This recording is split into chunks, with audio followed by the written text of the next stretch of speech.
Hi guys and welcome back to the channel Deepak Yadav Education. Welcome to the daily Hindu news and editorial analysis of 7th of November 2022. तो guys आज है तारीख 7 नवंबर 2022 और है Monday.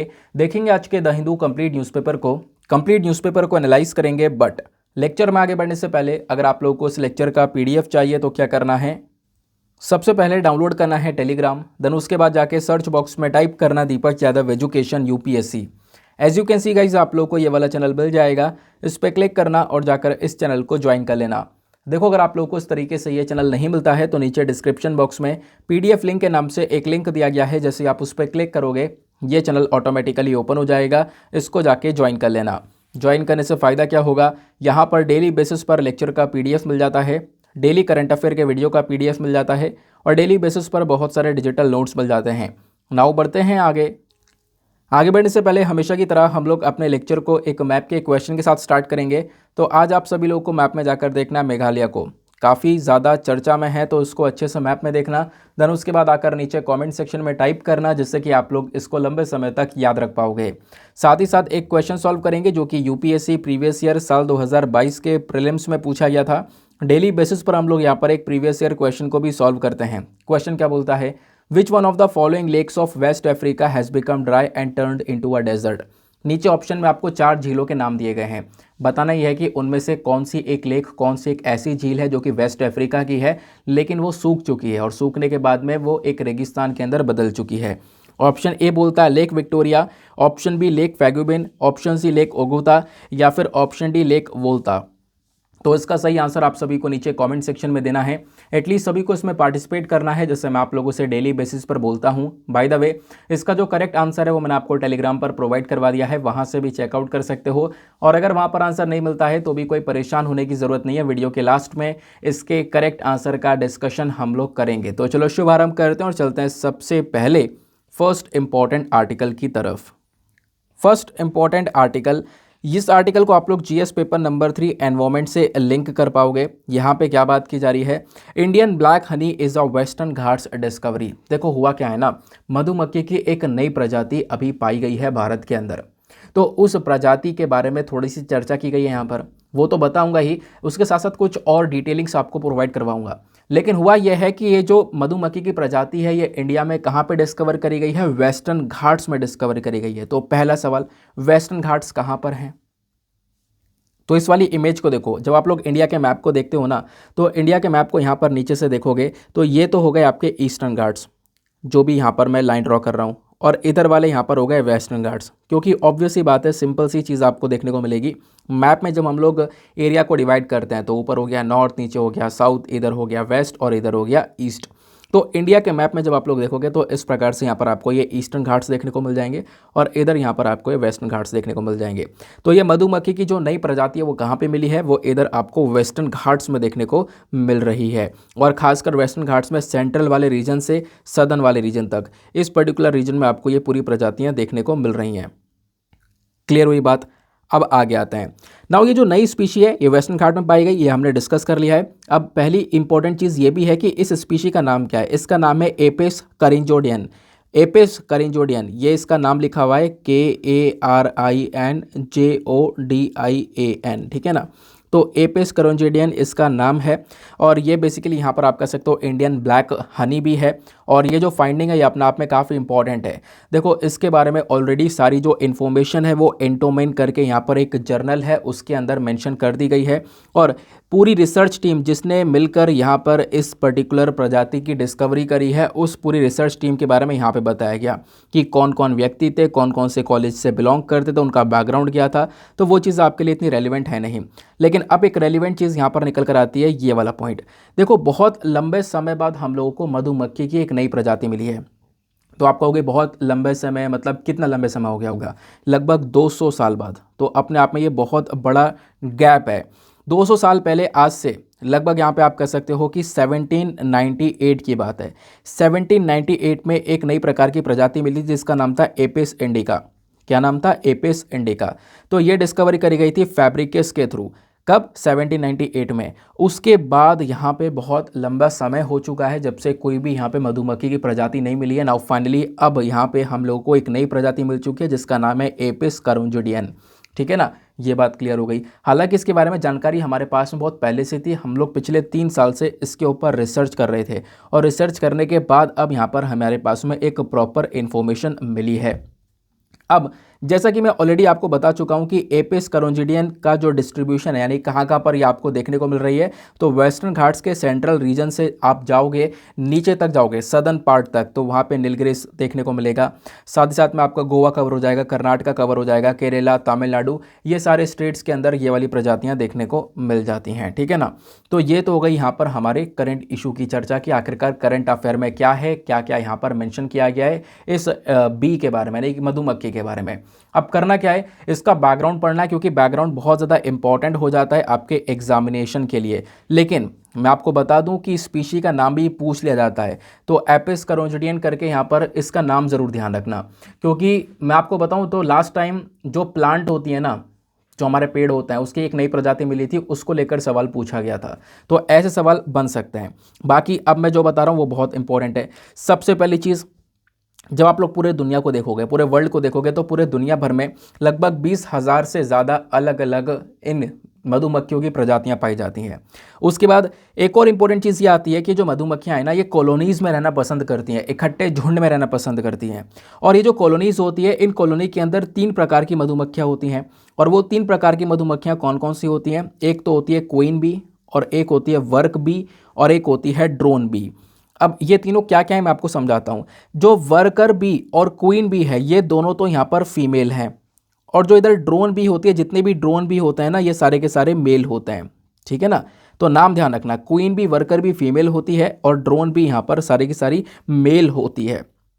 अब एक और इंपॉर्टेंट चीज़, जो ये दोनों की दोनों फीमेल हैं, क्वीन बी और वर्कर बी, ये दोनों फीमेल तो हैं, लेकिन इसमें से केवल और केवल जो क्वीन बी है ना, वही यहाँ पर रिप्रोड्यूस कर सकती है, ऐसा यहाँ पर बताया जाता है। अब आप कहोगे इतनी गहराई में क्यों जा रहे हो? क्योंकि आपको याद होगा साल 2020 का वो एक प्रश्न, कौन सा? एलिफेंट को लेकर।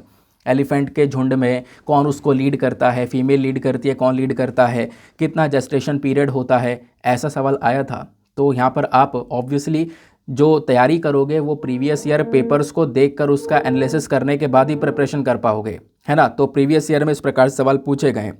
बाकी अगर हम लोग भारत की बात करें, देखो इंडिया के अंदर 7 ऐसी प्रजातियां मधुमक्खियों की जो कि जानी मानी है, जिसमें से 4 प्रजातियां तो ऐसी हैं जो कि भारत के अंदर ही पाई जाती हैं, यानी कि इंडिया की होम स्पीशीज़ हैं वो। और वो होम स्पीशीज़ कौन कौन सी हैं? 2 तो डोमेस्टिकेटेड हैं और 2 वाइल्ड हैं। डोमेस्टिकेटेड वाली कौन कौन सी हैं? एक है एपिस सेरेना, जिसको हम लोग ओरिएंटल हनीबी के नाम से भी जानते हैं, और दूसरी है एपिस मेलिफेरा, इसको यूरोपियन हनीबी के नाम से भी जाना जाता है।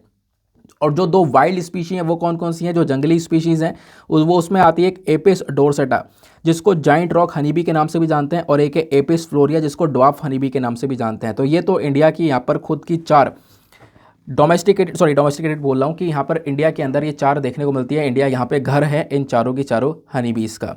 बाकी जब आती है बी की बात, तो एक और चीज़ ध्यान रखना, वो ये है कि हर साल हम लोग वर्ल्ड बी डे को भी सेलिब्रेट करते हैं। यानी कि हर साल मधुमक्खियों को ऑब्जर्व करने के लिए, उनको देखने के लिए यहाँ पे क्या किया जाता है, एक पूरा दिन सेलिब्रेट किया जाता है, जिसको हम लोग कौन सी तारीख को सेलिब्रेट करते हैं? वो है 20th में। हर साल यहाँ पर 20 मई को वर्ल्ड बी डे की तरह देखा जाता है। क्लियर हो गया। अब वर्ल्ड बी डे के बारे में भी कुछ और चीज़ें हैं, वो भी आपको पता होनी चाहिए। वर्ल्ड बी डे के बारे में क्या क्या चीज़ें हैं? सबसे पहली बात, वर्ल्ड बी डे हम लोगों ने 20 मई को ही क्यों मनाया? उसके पीछे का रीज़न है क्योंकि उस दिन एक पर्टिकुलर व्यक्ति की बर्थ एनिवर्सरी होती है, जिनका नाम है एंटोन जानसा। एंटोन जानसा क्या है ना कि एपीकल्चर, जो मॉडर्न एपीकल्चर है, मॉडर्न एपीकल्चर मतलब क्या होता है? एपीकल्चर क्या होता है? यानी मधुमक्खी का पालन करना, वो कहलाता है हमारा एपीकल्चर, मधुमक्खियों को पालना। तो उसमें बहुत बड़ी रिसर्चिंग, मेजर फाउंडिंग वगैरह सब कुछ इन्होंने ही की थी, एंटोन जानसा ने ही की थी। तो एंटोन जानसा यहाँ पर बेसिकली एक ऐसे परिवार से बिलोंग किया करते थे जो कि वो परिवार मधुमक्खियों को पाला करता था। कहाँ से बिलोंग करते थे? स्लोवानिया से। तो यहाँ पे होता क्या है कि उनका एक बहुत इंपॉर्टेंट प्रोफेशन था बी कीपिंग, यानी कि बी कीपिंग मतलब मधुमक्खी का पालन करना। तो मधुमक्खी का पालन करना अपने आप में एग्रीकल्चर पर्सपेक्टिव से बहुत ज़्यादा इंपॉर्टेंट चीज़ आज के टाइम पर देखने को मिल जाती है। तो इस पूरे एपीकल्चर के प्रोसेस में, यानी जिसके बारे में हमें पता चला है मधुमक्खी को कैसे पालना है, मॉडर्न तरीका है जो है एपीकल्चर का, ये इसको लेकर जो सबसे ज़्यादा रिसर्च वगैरह है ना, या फिर आप कह सकते हो इसकी जो मेजर फाउंडिंग वगैरह है, वो किसने करी थी? वो एंटोन जानसा ने करी थी। इस वजह से आपको यहाँ पर इनका नाम ध्यान रखना है। अब आप कहोगे इनका नाम क्यों ध्यान रखना है, तो मैं आपको एक पहले से ही एक चीज़ दिखा देता हूँ। देखो, एक सवाल पूछा गया था, और ये कब पूछा गया था, ये पूछा गया था यूपीएससी साल 2008 में। सवाल क्या था, नॉर्मन अर्नेस्ट बोरलॉग, जिनको फादर ऑफ ग्रीन रिवॉल्यूशन के नाम से जानते हैं, ये कौन से कंट्री से बिलोंग करते हैं। आप समझ रहे हो कहाँ से सवाल, कैसे सवाल पूछा गया था, कौन सी कंट्री से बिलोंग करते हैं, ठीक है ना। तो इसका करेक्ट आंसर आपको ए देखने को मिलेगा, यूनाइटेड स्टेट्स ऑफ अमेरिका, ठीक है ना। तो उसके बाद यहाँ पर आपसे यहाँ पे भी प्रश्न बन सकता है, तो इस चक्कर में मैंने आपको ये डिटेलिंग्स प्रोवाइड करवा दी हैं। देन आगे आते हैं। अब यहाँ पर बात की जाती है कि जो ये बी कीपिंग होती है, यानी कि मधुमक्खी का पालन किया जाता है ना, इसका इंपॉर्टेंस क्या है। सबसे पहला इंपॉर्टेंस ये है कि देखो, मधुमक्खी जो है ये एक मोस्ट इंपॉर्टेंट पॉलिनेटर है। पॉलिनेटर का मतलब क्या होता है, मैं आपको समझाता हूँ इस चीज़ को लेकर। आपने पॉलिनेशन समझा होगा, पॉलिनेशन मतलब क्या होता है। देखो, सपोज़ यहाँ पर एक फ्लावर है, एक फूल है, ये सपोज़ यहाँ पर पेड़ बना दिया, लेकिन कोई बात नहीं, सपोज़ यहाँ पर एक फूल है, ठीक है ना। अब इससे अच्छा है कि मैं आपको पिक्चर में ही दिखा दूँ, पिक्चर है तो ऑब्वियसली यूज़ क्यों ना किया जाए। तो यहाँ पर आपने देखा ये एक फ्लावर है और दूसरा फ्लावर ये है। अब ये जो फ्लावर है ना, इसमें आपको ये पोलन ग्रेन्स दिख रहे होंगे, पोलन ग्रेन्स जो कि यहाँ पर मेल पार्ट है, क्या मेल पार्ट है। और इधर यहाँ पर फ्लावर में दूसरे में स्टिग्मा दिख रहा होगा, स्टिग्मा जो कि बेसिकली फ्लावर का एक फीमेल पार्ट है, ठीक है ना। अब इन प्लांट्स के बीच में अगर हम लोगों को, आप कह सकते हो कि क्रॉस पॉलिनेशन करवाना है या पॉलिनेशन करवाना है, इनके बीच में फर्टिलाइजेशन करवाना है, एक नया प्लांट, एक नया पौधा हम लोग को पैदा करना है, तो कैसे किया जाएगा। तो उसके लिए यहाँ पे जो हमारी, जैसे देख पाओगे ये बी है, जैसे मधुमक्खी है, मधुमक्खी क्या करेगी, एक फ्लावर में से उसका जो मेल पार्ट है, मेल पार्ट यानी कि जो पोलन ग्रेन्स है, उन पोलन ग्रेन्स को उठा के ले जाएगी। जैसे यहाँ पर आपने देखा, उन पोलन ग्रेन्स को इसने उठाया और उठा के यहाँ पर ये ले जा रही है, और ले जाते यहाँ पर क्या करेगी, वो स्टिग्मा पे, यानी दूसरे प्लांट के जो फीमेल पार्ट है ना, स्टिग्मा पे, उस पर गिरा देगी। उस पे गिराने से यहाँ पर क्या होगा, यहाँ पे आप कह सकते हो फर्टिलाइजेशन के तहत हम लोगों को यहाँ पर एक नया फ्लावर मिल जाएगा, ठीक है ना। तो इस प्रकार से यहाँ पर ये पॉलिनेशन होता है। और ये जो बी है या फिर जो भी कोई दूसरा जानवर है, जिस प्रकार से वो पोलन ग्रेन्स को उठाकर स्टिग्मा तक लेकर जा रहा है, वो पॉलिनेटर कहलाता है। सिंपल बात हो गई। तो जो ये हनी बी है ना, यानी मधुमक्खी, ये पॉलिनेटर का भी काम करती है। इससे फूड और फूड सिक्योरिटी बढ़ती हुई नजर आती है, मतलब एग्रीकल्चर सेक्टर में, क्योंकि यहाँ पर एग्रीकल्चर सेक्टर में इससे क्या होगा, इससे हमारा जो क्रॉप है उसका प्रोडक्शन जो है वो काफ़ी हद तक बढ़ जाता है। एग्रीकल्चर सेक्टर में आप कह सकते हो कि एग्रीकल्चर का जो बेसिकली प्रोडक्शन है ना, वो प्रोडक्शन बढ़ता हुआ चले जाता है इन हनी बीज की मदद से। तो इसलिए यहाँ पर एक इनका इम्पॉर्टेंट रोल होता है। दूसरी बड़ी बात यहाँ पर आप देखोगे तो एग्रीकल्चर सेक्टर में इनका इतना बड़ा इंपॉर्टेंट रोल है कि ये जो हनी बी है ना, इन हनी बी की मदद से बहुत सारी रूरल जॉब्स आज के टाइम पर जनरेट हो रही हैं। मतलब देखो, हम लोग बी कीपिंग करते हैं, नहीं मधुमक्खी का पालन करते हैं, और मधुमक्खी यहाँ पे अपने आप में इंपॉर्टेंट है बहुत ज़्यादा। बहुत सारे लोग यहाँ पर इसका पालन करते हैं। ऑब्वियस सी बात है, इसको पालने से क्या होगा, वो लोग बेसिकली यहाँ पर जो शहद है वो निकालते हैं, हनी का प्रोडक्शन करते हैं, उसको बेचते भी हैं, उससे भी अर्निंग होती है। साथ ही साथ में यहाँ पर इन मधुमक्खियों से पॉलिनेटिंग करवाई जाती है। अब ये जो पॉलिनेशन होता है, वो जैसे मैंने अभी आपको समझाया, इससे हमारा एग्रीकल्चर का प्रोडक्शन बढ़ता है। तो हमारे एग्रीकल्चर के लिए तो ये है ही इंपॉर्टेंट, तो साथ ही साथ हमारे फार्मर्स के लिए भी इंपॉर्टेंट है। देखो, फार्मर्स को ऑब्वियस ही बात है, ज़्यादा एग्रीकल्चर प्रोडक्शन होगा तो उससे फ़ायदा होगा। साथ ही साथ यहाँ पर जो हनी होता है, जो शहद होता है, उसको बेचकर भी वहाँ से भी पैसा कमाया जा सकता है। तो दोनों ही पर्सपेक्टिव से ये काफ़ी ज़्यादा इंपॉर्टेंट है। और इसी से हम लोग यहाँ पर कह सकते हैं कि जो इंडिया का टारगेट है हमारे फार्मर्स की इनकम को डबल करना, वो हम लोग यहाँ पे कर सकते हैं। तो यहाँ पे भी एक काफ़ी अच्छा रोल इसका देखने को मिलता है। अगर हम लोग फूड एंड एग्रीकल्चर ऑर्गेनाइजेशन का एक डेटाबेस है, साल 2017-18 का डेटा है, इस डेटा के अकॉर्डिंग बात करें तो भारत का जो रैंकिंग है ना, भारत की रैंकिंग दुनिया भर में 8वें नंबर पर आती है in terms of honey production. शहद के उत्पादन के मामले में भारत 8वें नंबर पर था साल 2017-18 में।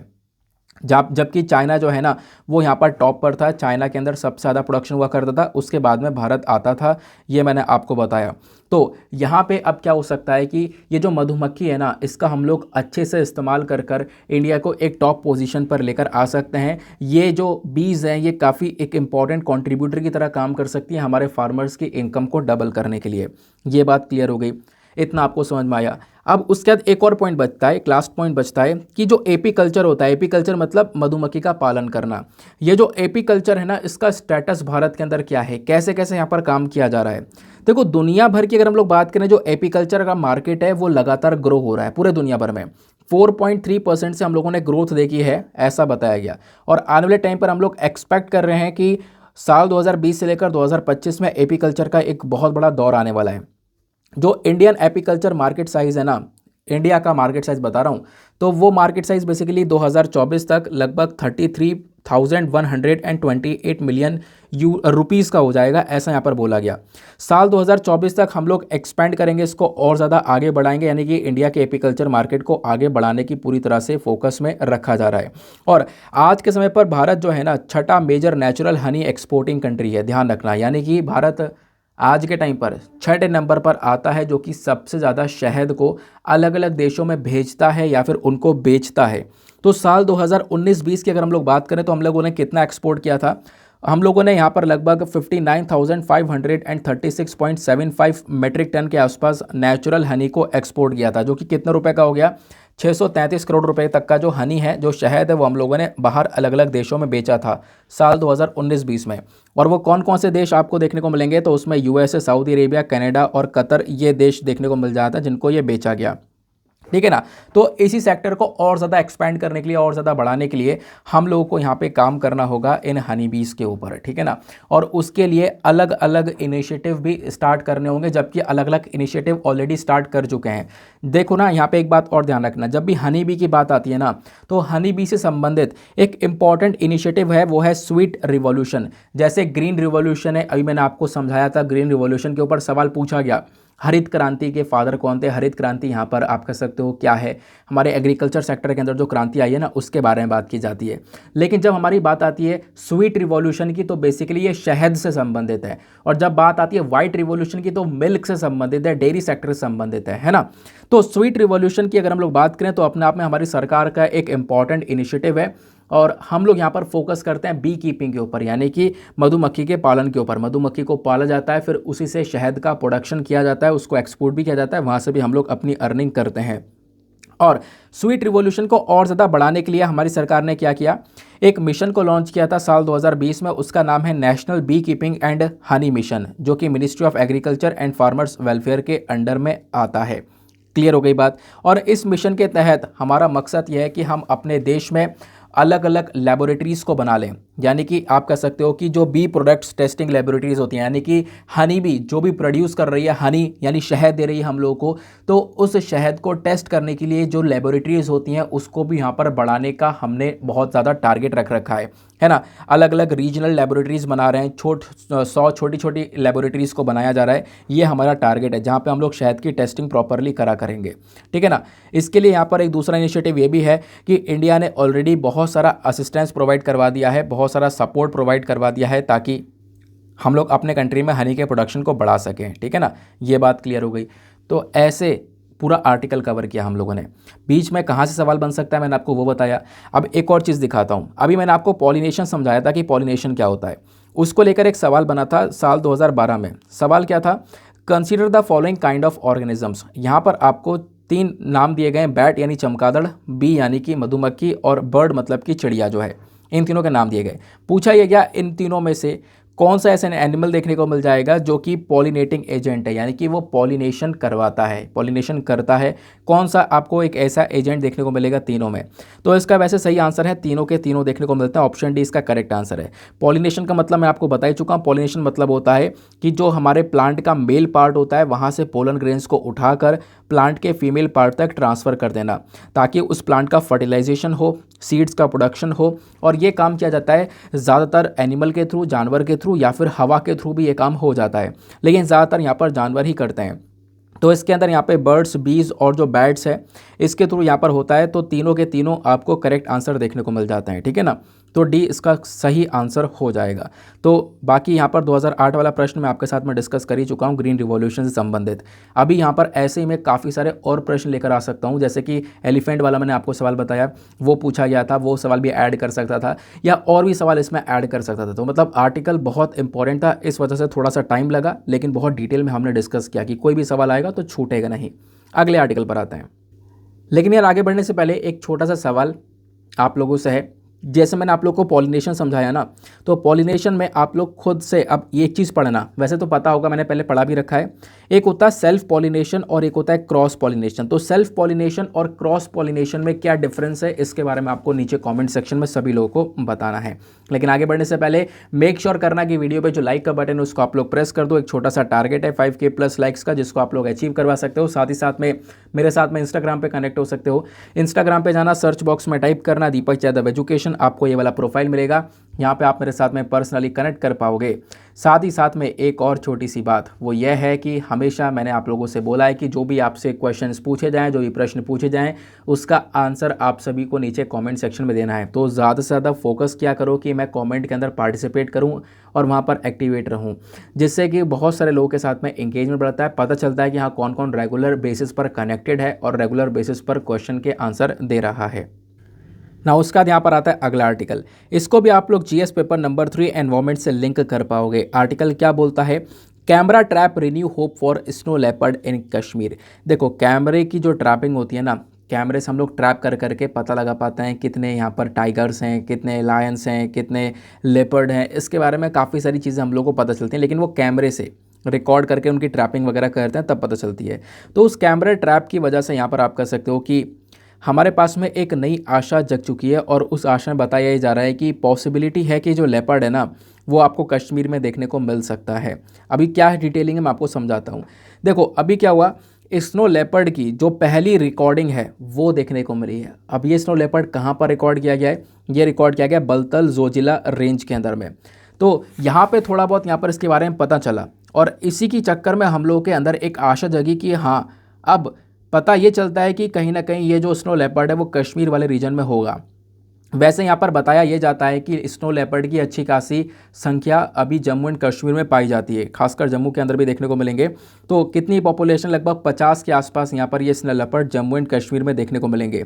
और इसी के लिए यहाँ पर कैमरा ट्रैपिंग एक्सरसाइज की जाती है, कैमरे लगाए जाते हैं, उसकी मदद से यहाँ पर वो चीज़ें कैप्चर की जाती हैं, और कैमरे की ट्रैपिंग की मदद से हम लोग को यहाँ पर इन सभी जानवर्स के बारे में पता चलता है। तो ये जो कैमरा ट्रैपिंग एक्सरसाइज है ना, ये की गई थी कुछ रिसर्चर्स के थ्रू, जिन्होंने यहाँ पर इसको लगाया, और उसके बाद यहाँ पर कुछ इन्फॉर्मेशन मिली, कुछ रिकॉर्डिंग्स हम लोग को मिली हैं, और साथ ही साथ में हम लोगों को क्या पता ये चलता है कि भैया देखो, स्नो लेपर्ड के कुछ रिकॉर्डिंग्स पाए गए हैं बलतल और जोजिला रेंज में। स्नो लेपर्ड मतलब बर्फ़ में रहने वाला जो लेपर्ड है, उसके बारे में चर्चा की जा रही है। लेकिन बताया ये गया कि इससे एक और आशा जगती है। वो आशा क्या जगती है कि स्नो लेपर्ड के साथ साथ यहाँ पे और भी कुछ जानवर पाए जा सकते हैं, जैसे कि brown bear, Kashmir musk deer, है ना, उसके बाद में एशियाटिक आइबेक्स, ये जानवर भी हम लोग को देखने को मिल सकते हैं। अब इतनी चर्चा क्यों हो रही है, क्यों देखने को मिल सकते हैं, क्या मतलब है? ये इसलिए क्योंकि यहाँ पर ये बहुत रेयर स्पीशीज़ है, यानी कि बहुत कम ही से दिखाई पड़ती है। कभी कदार दिखाई पड़ गई तो पड़ गई, अदरवाइज दिखाई नहीं पड़ती हैं। तो इस वजह से यहाँ पर ये आशा जगती है, ऐसा यहाँ पर बोला गया। तो स्नो लेपर्ड अभी पहली बार बलतल जोजिला रेंज में पाया गया है। दैट इज़ वाई यहाँ पर एक आशा जगाई जा रही है कि बिल्कुल यहाँ पे अच्छी खासी पॉपुलेशन होगी स्नो लेपर्ड की जम्मू एंड कश्मीर में, और उसी के साथ साथ और भी अलग अलग जानवरों की प्रजातियाँ हम लोग को मिल सकती हैं। ठीक है ना, तो ये बात क्लियर हो गई। आई होप आपको समझ में आ चुका है। तो बेसिकली यहाँ पर स्नो लेपर्ड के बारे में ये सारी बात की गई।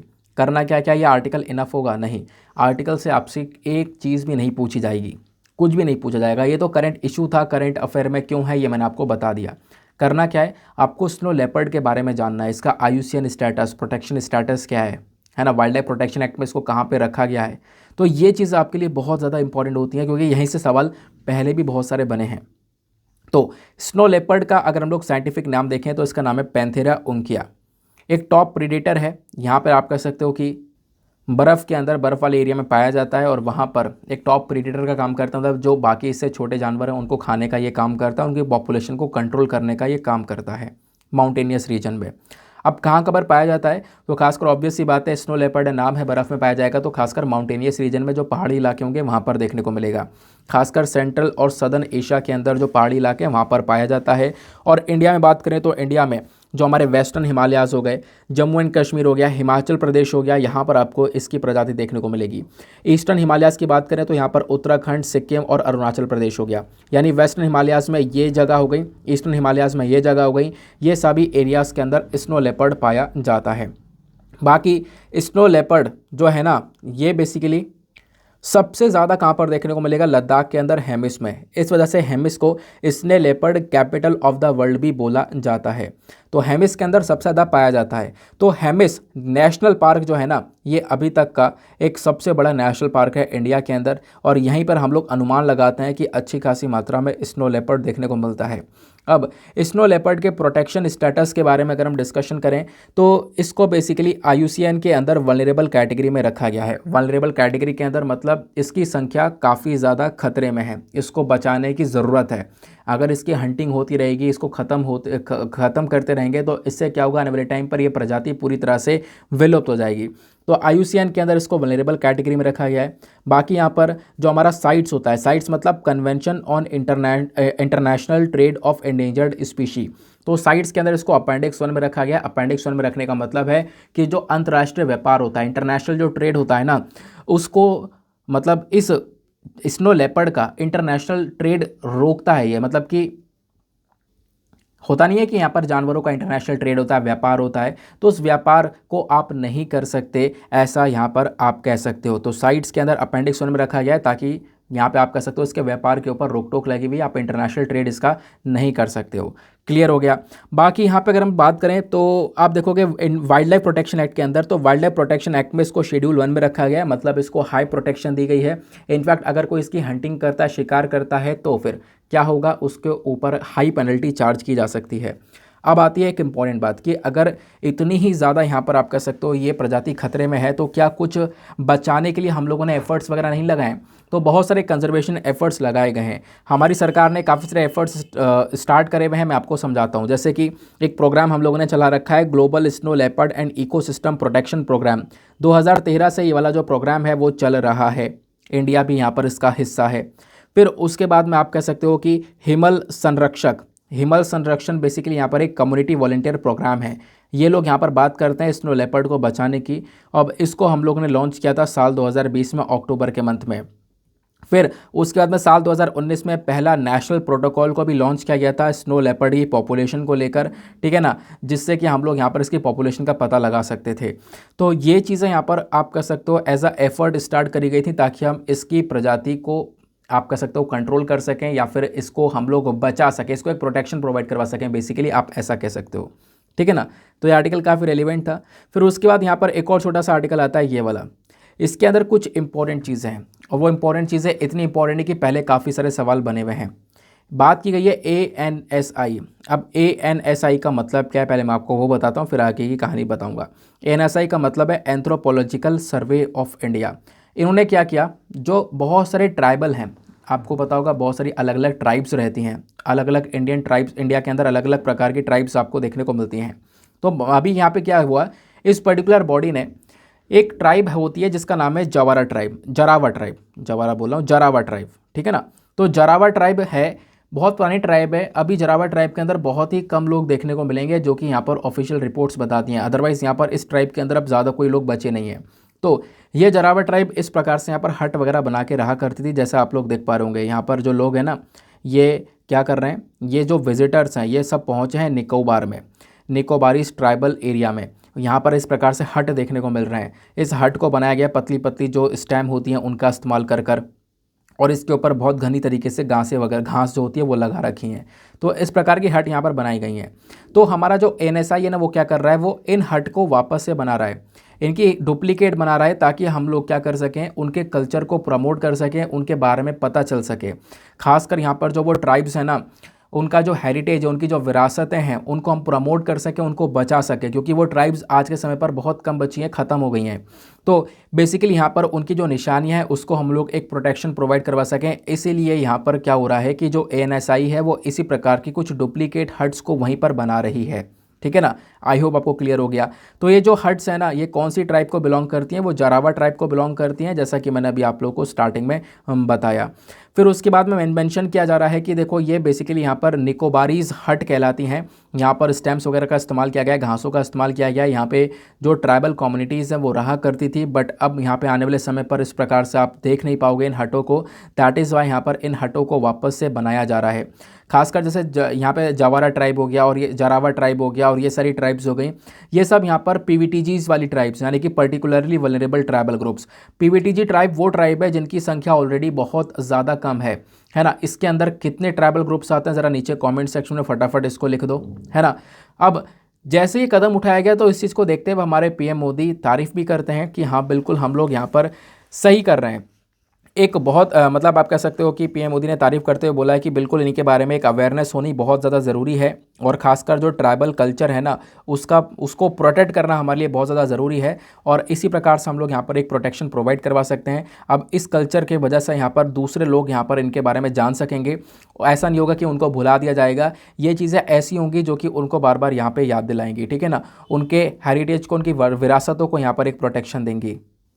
उसके बाद में ये जो बॉडी है मैंने बताया ना, इसने डुप्लीकेट यहाँ पर हट बनाई है बिल्कुल सेम टू सेम ऐसी दिखने वाली सॉरी। लेकिन बोला ये जा रहा है कि वो जो हट है ना वो बिल्कुल ऑथेंटिक है, एकदम ओरिजिनल की तरह लग रही है डिज़ाइन में। इनफैक्ट जो मटेरियल है वो भी बिल्कुल सेम मटेरियल ही यूज़ किया गया है जो कि यहाँ पर ट्राइबल पीपल यूज़ किया करते थे। तो बिल्कुल सेम टू सेम वैसे ही हटें यहाँ पर बनाई गई हैं। फिर उसके बाद में एक बात और ध्यान रखना, जो ये हट है ना जरावा हट, जहाँ पे जरावा ट्राइब रहा करती थी, इसको यहाँ पर चड्डा के नाम से भी जाना जाता है। तो ये बात आपको क्लियर हो गई। जरावा ट्राइब के बारे में पूरे आर्टिकल में चर्चा की गई है। तो जरावा ट्राइब है क्या, इसके बारे में थोड़ी सी बातें जान लेना। देखो विकिपीडिया के पेज पर यहाँ पर कुछ चीज़ें मिली हैं, मैं आपको यहाँ से शेयर कर देता हूँ, ठीक है ना। जब बात करते हैं जरावा की तो एक इंडिजीनियस पीपल आपको देखने को मिलेंगे अंडमान आइलैंड के। ये कहाँ पे रहते हैं, साउथ अंडमान में देखने को मिलेंगे, मिडिल अंडमान आइलैंड के अंदर देखने को मिलेंगे। और इनका जो प्रेजेंट नंबर है वो बेसिकली यहाँ पर 250 से 400 के आसपास है। बस खाली 250 से 400 लोग आपको देखने को मिलेंगे इस पर्टिकुलर प्रजाति के, है ना, इस पर्टिकुलर ट्राइब के। फिर उसके बाद में बताया गया कि इनका जो इंटरेक्शन है वो बहुत कम है, मतलब बाहर के लोगों से बहुत कम यहाँ पर बातचीत हो पाती है, नहीं तो फिर बिल्कुल अकेले ही रहते हैं। एक समय ऐसा ही था, लेकिन अब धीरे धीरे यहाँ पर सिचुएशन बदल चुकी है। बहुत सारे जो जारावाज हैं ना वो अब यहाँ पर अलग अलग जो इंसान हैं उनसे इंटरेक्ट करने लगे हैं। अब आप कह सकते हो कि जहाँ पे व्यापार होता है वहाँ पे इंटरेक्शन करने लगे हैं। मेडिकल एड के लिए यहाँ पे कोई दवाइयाँ वगैरह लेने के लिए यहाँ पर ये आ जाते हैं ह्यूमन सेटलमेंट्स की तरफ में। तो ऐसा यहाँ पर बोला गया है अब धीरे धीरे यहाँ पर जो जारावाज है ना, ये जो ट्राइब बेसिकली देखने को मिल रही है, इनका इंटरेक्शन इंसानों से हो रहा है 2000 तक। यहाँ पर बताया गया कि अब धीरे धीरे यहाँ पर चीज़ें इंप्रूव हो रही हैं, लेकिन एक समय ऐसा था कि बाहर के लोगों से इनका इंटरेक्शन पूरी तरह से ख़त्म हो गया था। तो ये बात हम लोगों ने जरावास के बारे में समझी। तो जरावा की जो पॉपुलेशन है 380 के आसपास है। ये कौन से कैसे पता लगाया गया, तो जो 2011 का सेंसस है ना उसी के अकॉर्डिंग यहाँ पर ये हिसाब लगाया जा रहा है। बाकी अगर हम लोग बात करें तो कहाँ कहाँ पे पाया जाता है ये जो ट्राइब है, ये बेसिकली यहाँ पर साउथ अंडमान के अंदर मिडिल अंडमान आइलैंड में देखने को मिलती है। बाकी भाषा की बात करें तो यहाँ पे ओंगन लैंग्वेजेस का इस्तेमाल किया जाता है, बेसिकली जरावा का इस्तेमाल किया जाता है। और ये मैंने आपको बता ही दिया कि कहाँ से ये लोग बिलोंग करते हैं। जो कहाँ पे बिलोंग करते हैं ना, ये बात ध्यान रखना, साउथ अंडमान और मिडिल अंडमान जो आइलैंड्स हैं, तो ये जो पर्टिकुलर लोकेशन है ये ध्यान रखना, यहाँ से जरावाज बिलोंग करते हैं। अब ये बात क्यों ध्यान में रखनी है, ध्यान में इसलिए रखनी है क्योंकि ऐसे सवाल बन जाते हैं। देखोगे तो साल 2009 में यहाँ पर एक सवाल पूछा गया था, in which one of the following places is Shompen tribe found. Shompen tribe कौन सी जगह पे पाई जाती है। उस समय पर शोम्पन ट्राइब न्यूज़ में होगी, तो पूछा गया शोम्पन ट्राइब कौन सी जगह में पाई जाती है, Nilgiris hills, Nicobar island, Spiti valley या फिर लक्षद्वीप आइलैंड। तो इसका करेक्ट आंसर है आंसर नंबर बी, यानी कि निकोबार आइलैंड के अंदर ये पाई जाती हैं। फिर ऐसे ही सवाल आप देखोगे साल 2004 में भी पूछा गया था, in which one of the following union territory do the people of Onge tribe live, यानी कि ओंगे ट्राइब कहाँ पर रहती है। तो यहाँ पर ऑप्शन दिए गए, option A Andaman Nicobar island, option B Dadra Nagar Haveli, option C Daman and Diu या फिर ऑप्शन डी लक्षद्वीप। तो इसका correct answer option number A देखने को मिलेगा, अंडमान निकोबार आइलैंड। तो पहले सवाल बने हैं तो पॉसिबिलिटी है सवाल अब भी बन सकते हैं। तो क्या ये सवाल ज़्यादा पुराने नहीं है, तो भाई पुराने सवाल रिपीट हो जाते हैं। आपने 2022 का पेपर देखा होगा प्रीलिम्स का, उसमें एक सवाल ऐसा था जो कि 2005 का ही बिल्कुल रिपीटेड सवाल था। तो ऐसे रिपीटिशन होते रहते हैं, तो आपने क्या करना है, प्रीवियस ईयर के क्वेश्चन के बेसिस पर ही पढ़ाई करनी है, जैसा अभी हम लोग कर रहे हैं। आगे चलते हैं। अब देखो यहाँ पे वर्ल्ड पेज पर वैसे एक खबर है, 19 killed as plane crashes into Tanzania lake. जो तांजानिया के अंदर एक लेक है, एक झील है जिसका नाम है लेक विक्टोरिया, वहाँ पर एक प्लेन क्रैश हो गया है उस झील के अंदर, जैसा आप लोगों को इमेज दिख रहा होगा। और इस क्रैश की वजह से 19 लोगों की जान भी जा चुकी है। है ना। तो ये बात यहाँ पर बताई गई। तो करना क्या है, देखो यहाँ पर एक्सीडेंट हुआ, इसके अंदर 19 लोगों की जान गई, उन लोगों के बारे में बताया गया, काफ़ी लोग बच गए, ठीक है, वो चीज़ें यहाँ पर बताई जा रही हैं। तो आर्टिकल एग्जाम के लिए डायरेक्टली रेलिवेंट नहीं है, आपको ही पता है, ये डायरेक्ट पूछा नहीं जाएगा। लेकिन अब कहीं ना कहीं जो लेक विक्टोरिया है ना, ये न्यूज़ में आ गई है। लेक विक्टोरिया क्या है? लेक विक्टोरिया आपको पता होनी चाहिए कहाँ पर है। तो पहली चीज़ तो लेक विक्टोरिया तांजानिया में है, ठीक है ना, ये न्यूज़ में है। तो मैप का सवाल आपसे तैयार हो जाएगा। ये तांजानिया में है और लेक विक्टोरिया के अंदर ये पूरा इंसिडेंट, ये पूरा मतलब आप कह सकते हो कि दुर्घटना है वो देखने को मिली है, ठीक है ना, जिसको आगे तांजानिया लेक का नाम दिया गया है। तो लेक विक्टोरिया ध्यान रखना। तो क्या सवाल बनते हैं? हाँ बिल्कुल बनते हैं। मैं भी आपको एक सवाल दिखाता हूँ, उससे पहले मैं आपको लेक विक्टोरिया दिखाऊंगा। तो लेक विक्टोरिया कहाँ पर है? तांजानिया में। तांजानिया बेसिकली एक अफ्रीकन कंट्री है। अफ्रीकन कॉन्टिनेंट में जाओगे तो बहुत सारे देश देखने को मिलेंगे। यहाँ पर आ जाता है ऊपर केनिया, यहाँ पर आ जाता है तांजानिया, और तांजानिया के ऊपर आपको युगांडा देखने को मिलेगा, ठीक है ना। अब यहीं पर बीच में ये है लेक विक्टोरिया, ये है यहाँ पर ये वाली झील। और जो ये झील है ना, ये एक बॉर्डर भी बनाती है युगांडा और तांजानिया के बीच में। तो युगांडा और तांजानिया के बीच में आपको ये पूरी की पूरी झील देखने को मिलेगी, ध्यान रखना। कहोगे इतनी सारी चीज़ें कैसे ध्यान रखेंगे? देखो ध्यान रखना पड़ेगा, रिवाइज करोगे तो याद रहेगा, क्योंकि यहाँ पर स्क्रीन पर देखो साल 2000 में कौन सा सवाल पूछा गया। सवाल यह है, which one of the following lakes form an international boundary between Tanzania and Uganda. ये यूपीएससी साल 2000 में पूछा गया था कि कौन सी एक ऐसी झील है जो कि इंटरनेशनल बाउंड्री बनाती है तांजानिया और युगांडा के बीच में। तो बताओ, चाड, मालावी, विक्टोरिया या जाम्बेजी। करेक्ट आंसर क्या हो गया? लेक विक्टोरिया, है ना। अभी हमने देखा कि लेक विक्टोरिया एक बाउंड्री बनाती है तांजानिया और युगांडा के बीच में, इन दोनों के बीच में ये स्थित है। और ऐसे ही बहुत सारे वाटरफॉल्स को लेकर भी प्रश्न बने हुए हैं प्रीवियस ईयर के अंदर। अब सारे प्रश्न एक ही दिन तो डिस्कस नहीं कर सकते, तो जो न्यूज़ आएगा उसके हिसाब से डिस्कस करेंगे। तो मैंने आपको यहाँ पर ये दिखा दिया। चलो फिर आगे आते हैं। अच्छा, आगे बढ़ने से पहले एक चीज़ और, अभी हमने तांजानिया को अच्छे से मैप में नहीं देखा है। ये जब मैंने पढ़ा था आर्टिकल तो मैंने सोचा था आपसे पूछा जाएगा। तो तांजानिया को भी आज आप मैप में देखोगे। मैप में ये देखना है कि इसके आसपास कौन कौन से देश हैं, कौन कौन से देशों के साथ में बाउंड्रीज को शेयर करता है। तांजानिया के अंदर एक हाईएस्ट पीक कौन सी है, सबसे ऊंचाई जगह पर सबसे ऊंची जगह कौन सी है, सबसे ऊंचा पहाड़ कौन सा है, ये चीज़ें यहाँ पर बहुत ध्यान में रखनी है ना। तो तांजानिया के आसपास के स्टेट्स, सॉरी आसपास के जो यहाँ पर कंट्रीज़ है, कौन कौन से इसके साथ में बॉर्डर शेयर करते हैं। आसपास यहाँ पर इसके लेक है, वो तो आपने जान लिया है, लेक विक्टोरिया है। तो ये सारी इन्फॉर्मेशन फटाफट नीचे कमेंट सेक्शन में लिख दो। आपको भी यहाँ पर एक बार पढ़ोगे तो फिर दिमाग में वो चीज़ें बैठने लगेंगी। नाउ अगला important article, online gaming fraud. यहाँ पर क्या हुआ है, ऑनलाइन जो गेमिंग होती है ना, वहाँ पर काफ़ी सारे फ्रॉड देखने को मिले हैं, और इसको लेकर एनफोर्समेंट डायरेक्टरेट ने प्रॉपरली यहाँ पर इन्वेस्टिगेशन किया है। तो एनफोर्समेंट डायरेक्टरेट जो हमारी ईडी है ना, वो इन्वेस्टिगेट कर रही है बहुत सारे केसेस को, वैसे केसेस जहाँ पर ऑनलाइन गेमिंग में बहुत सारे फ्रॉड हुए हैं। और वो जो फ्रॉड करे गए हैं वो चाइनीज़ कंपनीज़ के, मतलब चाइनीज़ कंपनीज़ के थ्रू करे गए हैं। चाइना बेस्ड कंपनीज़ आपको देखने को मिल जाती हैं, मतलब चाइना ने ही अपने कुछ डमी डायरेक्टर बैठा दिया भारत के अंदर, और वही यहाँ पर इस प्रकार से काम कर रहा है।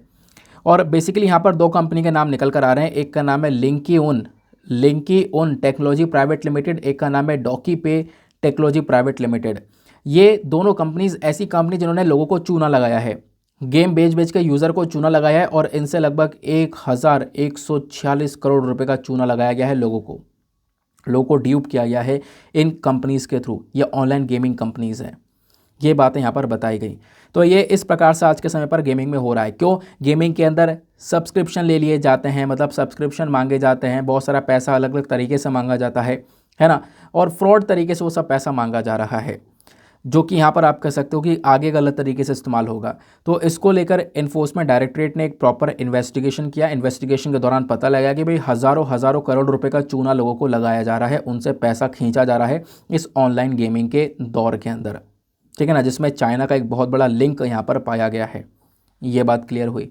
तो ये तो यहाँ पर आपका करंट इशू हो गया, कहीं पर हेल्प करेगा, इतना हेल्प नहीं करेगा, लेकिन फिर भी ऑनलाइन गेमिंग काफ़ी न्यूज़ में है, तो आपसे इंटरव्यू या फिर बाकी सारे मेंस के अंदर प्रश्न पूछे जा सकते हैं। तो ज़्यादा कुछ तो नहीं, ऑब्वियस ये बात है, पूरे साल के लिए पढ़ना है तो कुछ काम की चीज़ें निकालेंगे इस आर्टिकल से। तो काम की चीज़ ये निकलेगी कि अगर हम डिस्कस करें कि भारत के अंदर ये ऑनलाइन गेमिंग का मार्केट कितना बड़ा है, तो वो आपको हेल्प करेगा, चाहे मेंस का एग्जाम हो चाहे कहीं पर हो, वो उसमें आपको मदद मिलेगी। तो इंडिया का जो ऑनलाइन गेमिंग मार्केट है, इसका साइज़ क्या है? सबसे पहली बात, इसकी रेवेन्यू की अगर हम लोग बात करें तो इंडिया की मोबाइल गेमिंग इंडस्ट्री के अंदर एक अंदाज़ा लगाया जा रहा है एक एक्सपेक्टेशन यहाँ पर यह है कि साल 2022 के अंदर ये 1.5 बिलियन डॉलर से ज़्यादा क्रॉस कर जाएगी। ये मैं 1.5 मिलियन नहीं बोल रहा हूँ, बिलियन बोल रहा हूँ, बिलियन डॉलर्स। इतने से ज़्यादा यहाँ पर अब की बार ये ऑनलाइन गेमिंग इंडस्ट्री क्रॉस कर जाएगी और साल 2025 तक ये 5 बिलियन डॉलर तक की इंडस्ट्री बन सकती है, ऐसा भी यहाँ पर एक एक्सपेक्टेशन, एक अनुमान लगाया जा रहा है। तो आप इमेजिन कर सकते हो कि कितना बड़ा इंडस्ट्री है ये ऑनलाइन गेमिंग इंडस्ट्री। नाउ ये जो इंडस्ट्री हमारे देश के अंदर, इसके अंदर ग्रोथ देखने को मिल रही है 38% से, 38% से भारत के अंदर ऑनलाइन गेमिंग इंडस्ट्री ग्रो कर रही है, जबकि चाइना के अंदर केवल 8% से ग्रो कर रही है, यूएस में केवल यहाँ पे 10% से ग्रो कर रही है। तो इंडिया में ही सबसे ज़्यादा गेम खेलने वाले लोग आपको देखने को मिलेंगे। और ये जो रेवेन्यू है ना, ये साल 2024 तक एक्सपेक्टेड ग्रोथ हो जाएगी 15% तक, ऐसा यहाँ पर मेंशन किया जा रहा है।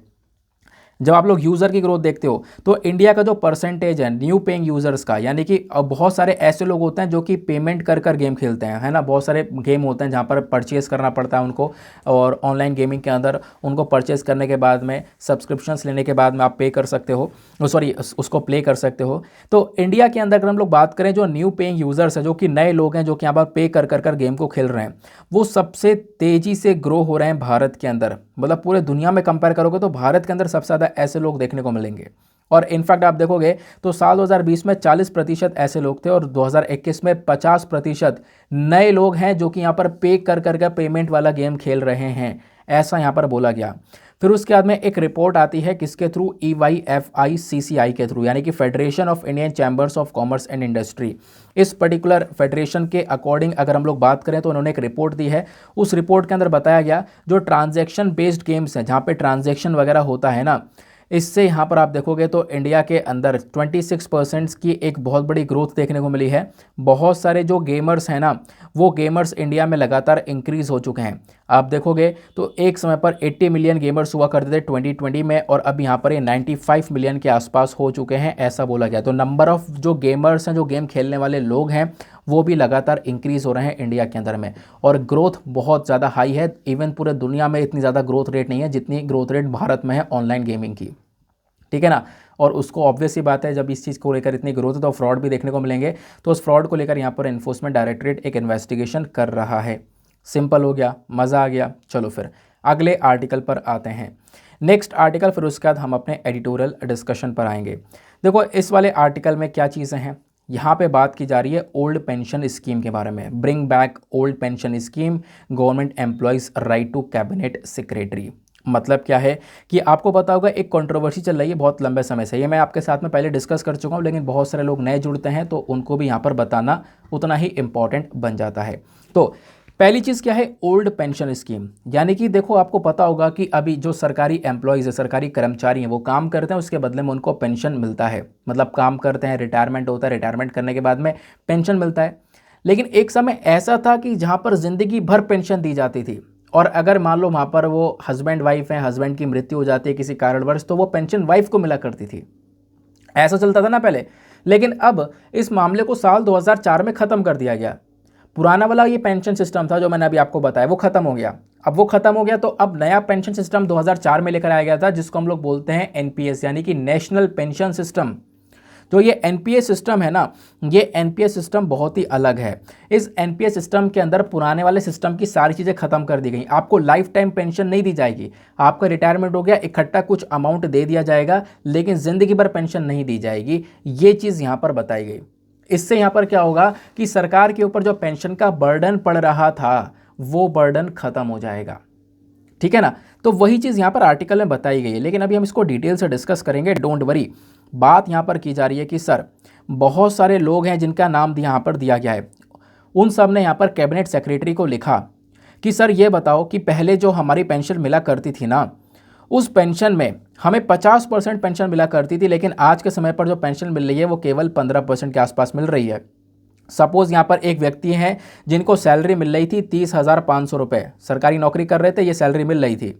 लेकिन अगर हम पुराने वाले पेंशन सिस्टम के अकॉर्डिंग बात करें तो उनको 15,000 रुपये रिटायरमेंट के तौर पर मिलने चाहिए, 15,250 रुपये मिलने चाहिए रिटायरमेंट पर, पुराने वाले पेंशन सिस्टम के हिसाब से। लेकिन जो नया वाला सिस्टम है ना, उस नए वाले सिस्टम के हिसाब से इनको केवल और केवल 2,417 रुपये ही मिलते हैं, ऐसा बताया गया। तो सर ये बेटर था या ये बेटर था, ऐसा लोगों का कहना है कि ऑब्वियसली यहाँ पर लोगों को 15,000 रुपये बेटर ही देखने को मिलेंगे। तो कहना यहाँ पर यह है कि सर जो पुराना वाला पेंशन सिस्टम है उसको वापस से लेकर आया जाए। ऐसे अलग अलग लोगों ने अपने बहुत सारे एग्जाम्पल्स दिए हैं जो कि मैंने आपको बता दिया, इसके बाद और एग्जाम्पल्स पढ़ने की आवश्यकता इतनी है नहीं। यानी कि पहले वाले पेंशन सिस्टम में अच्छे खासे पैसे मिला करते थे रिटायरमेंट के बाद भी, लेकिन अब रिटायरमेंट के बाद ज़्यादा पैसे एज अ पेंशन नहीं मिलते हैं, ऐसा लोगों का कहना है। तो इसी वजह से डिमांड है, मांग है कि सर पुराना वाला पेंशन सिस्टम को वापस से लागू किया जाए। इनफैक्ट अभी जहाँ जहाँ पर इलेक्शंस चल रहे हैं वहाँ पर जो अपोजिशन सरकार है, मतलब ओपोजिशन पार्टीज़ है, उनका कहना यही है कि हमारी सरकार आएगी तो हम ओल्ड पेंशन सिस्टम को वापस से लेकर आ जाएंगे। अभी हिमाचल प्रदेश में बहुत ज़्यादा मांग चल रही है ओल्ड पेंशन सिस्टम की, है ना। बहुत सारे स्टेट्स हैं, वेस्ट बंगाल तो लागू करता ही नहीं है, वेस्ट बंगाल के अंदर पुराना वाला ही सिस्टम है अभी तक, है ना। जहाँ जहाँ पर बीजेपी की सरकार नहीं, आप देखोगे तो वहाँ पर कुछ स्टेट्स के अंदर ओल्ड पेंशन सिस्टम ही चलता हुआ नज़र आता है अभी भी, है ना। आगे मैं आपको डिटेल से बताता हूँ। तो ये बात क्लियर हो गई। देखो आज के समय पर राजस्थान ने तो बोल दिया कि सर हम पुराने वाला पेंशन सिस्टम लेकर आएंगे। राजस्थान के बाद में छत्तीसगढ़ ने ही बोल दिया। उसके बाद केरला, आंध्र प्रदेश, असम, इन सब ने मिलकर साथ में एक कमेटी बना ली है कि हम लोग पुराना वाला pension system, one scheme system को लेकर आएंगे। वो पुराना वाला सिस्टम क्या, मैं ऑलरेडी आपको बता चुका हूँ। तो अभी यहाँ पर हुआ कि सर साल 2004 में नेशनल पेंशन सिस्टम आ गया, यानी कि मतलब 2004 से इसको लागू किया गया वैसे तो 2004 से अब मतलब कि 2004 में जिसकी भी नौकरी लगी होगी सरकारी नौकरी, तो उनको रिटायरमेंट पे लाइफ टाइम पेंशन नहीं मिलेगा। उनको केवल और केवल वो वन टाइम पेमेंट जो है ना, इकट्ठा जो पैसा मिलता है वो दे दिया जाएगा रिटायरमेंट के बाद में। आप उस पैसे को रखो, ज़िंदगी भर की जिम्मेदारी सरकार नहीं लेगी, ठीक है ना। तो ये बेसिकली नेशनल पेंशन सिस्टम के अंदर कर दिया गया था। ये ऐसा क्यों किया गया, सरकार का कहना यह है कि सर हम देखो क्या है ना, पेंशन की जिम्मेदारी हमारे सर के ऊपर रहती है और बहुत सारा बर्डन होता है, सरकार का बहुत सारा खर्चा होता है यहाँ पर इस पेंशन के अंदर में। तो इस वजह से यहाँ पर हम लोग चाहते हैं कि देखो ये चीज़ें रिजॉल्व हो जाएं। तो ये जो एनपीएस सिस्टम जो लाया गया है ना, ये क्या करता है, ये सरकार के ऊपर से, सर के ऊपर से जो बर्डन है ना ये पेंशन का, वो ख़त्म कर देता है ना। अब एक न्यूज़ रिपोर्ट के अकॉर्डिंग बात करें तो आप देखो कि इंडिया का जो पेंशन डेट है वो बहुत ज़्यादा है, मतलब कि पेंशन को लेकर सरकार को बहुत ज़्यादा खर्चा करना पड़ता है, बहुत ज़्यादा खर्चा करना पड़ता है और वो अनकंट्रोल खर्चा है, ऐसा यहाँ पर बताया गया। तो इसी की वजह से एनपीएस सिस्टम को लेकर आया गया था, ताकि इस एनपीएस सिस्टम के तहत हम लोग क्या कर सकें, ये जो पेंशन वाला बर्डन है वो सरकार के सर के ऊपर से ख़त्म कर सकें। तो रिटायरमेंट के बाद में आपको यहाँ पर आपके पेंशन का कुछ अमाउंट इकट्ठा मिल जाएगा, या फिर उसके बाद कुछ अमाउंट आप रख कर वो धीरे धीरे महीने महीने में ले सकते हो। ये बेसिकली नए वाले सिस्टम में है, एनपीएस सिस्टम में। और पुराना वाला सिस्टम कौन सा है, वो है ओपीएस, जिसको हम लोग ओल्ड पेंशन सिस्टम के नाम से जानते हैं। और एनपीएस मतलब हमारा जो नेशनल पेंशन है, नया वाला सिस्टम है, उसके बारे में जानते हैं, ठीक है ना। अब जो ये नया वाला सिस्टम है पेंशन का, एनपीएस, इसको कैसे लागू किया जाता है, तो इसको इम्प्लीमेंट और रेगुलेट करने वाली बॉडी है पीएफआरडीए, मतलब pension fund regulatory and development authority. फिर ये बात भी ध्यान में रखने, ऐसे भी सवाल बन जाते हैं। फीचर्स की अगर हम लोग बात करें तो फीचर्स ऑलरेडी मैं आपको बता चुका हूँ। देखो ये जो एनपीएस सिस्टम है, नया वाला पेंशन का सिस्टम है, ये ऑल सिटीजन मॉडल है, सभी नागरिकों के लिए। इनफैक्ट जो हमारे नॉन रेसिडेंट्स ऑफ इंडिया होते हैं, एनआरआई भी होते हैं, जो बाहर रह रहे हैं, उनके लिए भी यहाँ पर आप कह सकते हो ये स्कीम अवेलेबल है। जिनकी उम्र 18 से 70 साल है वो सब एनपीएस को ज्वाइन कर सकते हैं। ये बेसिकली एक पार्टिसिपेटरी स्कीम है। यहाँ पर जितना भी पैसा आप कंट्रीब्यूट करोगे, क्योंकि ऑब्वियस सी बात है सरकारी इंसान अगर काम कर रहा है तो उसकी सैलरी से पैसा काट के रखा जा रहा है, वही उसको एज अ पेंशन दी जाती है। लेकिन यहाँ पर आप कह सकते हो जो से कोई भी एम्प्लॉय है वो यहाँ पर इस पेंशन स्कीम के अंदर अपनी तरफ से कंट्रीब्यूट कर सकता है। चाहो तो आप भी पैसा जमा कर सकते हो इस स्कीम के तहत, और उतना ही सरकार अपनी साइड से पैसा जमा करेगी, और जब आपका रिटायरमेंट होगा तब आपको वो जो पैसा है ना वो यहाँ पे मिल जाएगा, ठीक है ना। ये बात यहाँ पर मेंशन की गई। लेकिन रिटायरमेंट के बाद जो पैसा मिलेगा उसमें से 60%, मतलब जो भी पैसा इकट्ठा हुआ है, आपने जो भी सैलरी से कटा के पैसा इकट्ठा किया है, सरकार ने उतना ही पैसा इधर से डाला, तो जो भी इकट्ठा हुआ आपका पैसा उसमें से 60% रिटायरमेंट टाइम पर आप इकट्ठा निकाल सकते हो। और जो 60% पैसा निकालोगे वो टैक्स फ्री होगा, उसके ऊपर सरकार कोई टैक्स नहीं वसूलेगी। लेकिन बाकी जो 40% पैसा है ना जो आपने इन्वेस्ट किया, उसको आप थोड़ा थोड़ा करके निकाल सकते हो, लेकिन जो बाकी 40% होगा उस पर सरकार टैक्स काटेगी, ठीक है ना। ये बात यहाँ पर आपको देखने को मिल जाती है, ठीक है। ये था हमारा पूरा का पूरा नया पेंशन वाला सिस्टम। बाकी मैंने पुराना पेंशन वाला सिस्टम ऑलरेडी आपको बता दिया है। पहले कुछ नहीं, पहले यहाँ पर आपको ज़िंदगी भर पेंशन मिला करती थी, और अगर यहाँ पर हस्बैंड वाइफ में से कोई इंसान ख़त्म भी हो गया है तो भी यहाँ पर दूसरे इंसान को वो पेंशन मिला करती थी। ये बात आपने पता है, ठीक है ना। बाकी दिक्कत यहाँ पर यह है कि इकोनॉमिस्ट का कहना यह है कि सर देखो आज के टाइम पर अगर मान लो इंसान ज़्यादा जीता है, वैसे हम एवरेज लगाते हैं कि सपोज 60 साल तक इंसान जीता है, लेकिन एवरेज पे क्या जाना, मान लो कोई इंसान 80 साल तक जी रहा है तो उसको 20 साल की एक्स्ट्रा पेंशन दी जा रही है। और सपोज़ यहाँ पर फिर अगर मृत्यु होने के बाद में उनका कोई साथी है, हस्बैंड है या वाइफ है, वो जी रहे हैं तो फिर उनको पेंशन देनी पड़ती है। तो इससे यहाँ पर बहुत ज़्यादा बर्डन गवर्नमेंट के ऊपर पड़ रहा है, ऐसा यहाँ पर आर्टिकल के अंदर कहना है। बाकी आप लोग अपनी राय बता सकते हो कि सरकार को पुराना पेंशन सिस्टम लाना चाहिए तो क्यों लाना चाहिए, और वापस लाना चाहिए मतलब तो क्यों लाना चाहिए, लेकिन और नहीं लाना चाहिए तो क्यों नहीं लाना चाहिए, ये आपको नीचे कमेंट सेक्शन में अपने पॉइंट ऑफ व्यूज़ को लिखना है।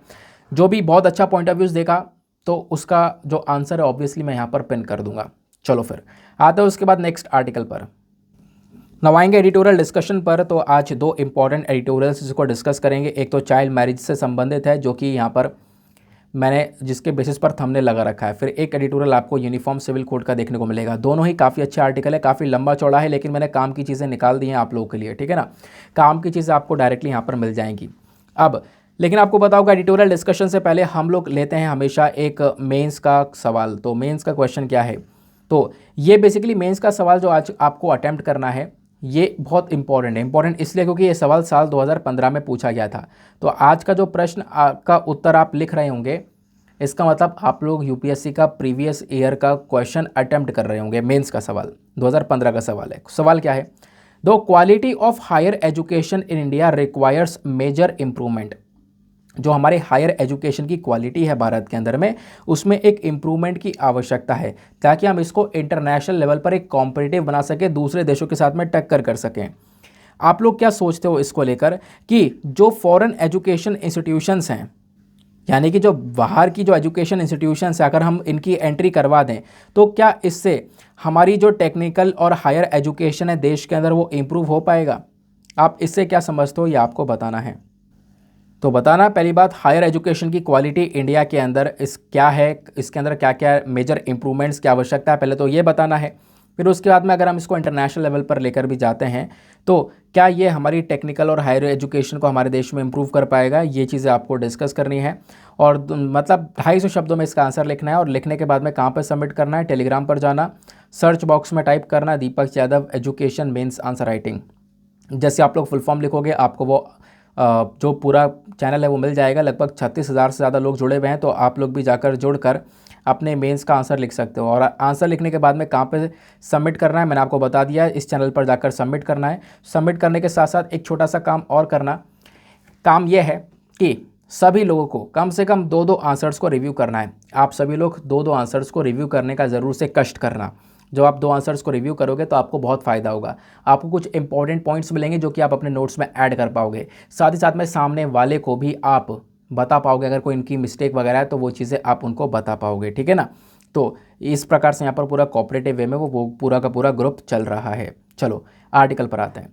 तो ये जो एडिटोरियल है ये बात करता है यूनिफॉर्म सिविल कोड के बारे में। काफ़ी लंबा चौड़ा आर्टिकल है जिसमें मैंने आपको बताया, लेकिन केवल काम की बातें हम करते हैं अपने वीडियो के अंदर। तो काम की बातों में अगर हम लोग बात करें तो यूनिफॉर्म सिविल कोड के बारे में जो भी काम की चीज़ें हैं बिल्कुल एकदम क्रीम की तरह ऊपर ऊपर की चीज़ें वो मैंने निकाल कर दे दी हैं, यहाँ पर आपको स्क्रीन पर दिख रहा होगा। यूनिफॉर्म सिविल कोड, ये आर्टिकल आपका जीएस पेपर नंबर 2 के पॉइंट ऑफ व्यू से इंपॉर्टेंट होगा। सिलेबस में ये सारे टॉपिक्स आएंगे, फंडामेंटल राइट्स, डीपीएसपी और इशूज़ रिलेटेड टू वेमेन करके। तो बात क्या हो रही है कि सर जो यूनिफॉर्म सिविल कोड है ये है क्या? देखो, यूनिफॉर्म सिविल कोड एक ऐसा लॉ है जो कि हमारे पूरे देश के लिए एक ही कानून होगा। मतलब क्या, मैं आपको समझाता हूँ एक एग्जाम्पल के माध्यम से। आज के समय पर क्या होता है, आज के समय पर मान लो कोई मैरिज का केस है, शादी का, किसी की शादी हो रही है, उसका कोई मैटर है, या डाइवोर्स का मैटर है ना, या फिर एडॉप्शन का मैटर है, किसी को अडॉप्ट करना, या डाइवोर्स का मैटर या शादी का मैटर है। अगर ये मैटर कहीं पर पहुंचते हैं कोर्ट के अंदर तो फिर इन मैटर को कैसे देखा जाता है?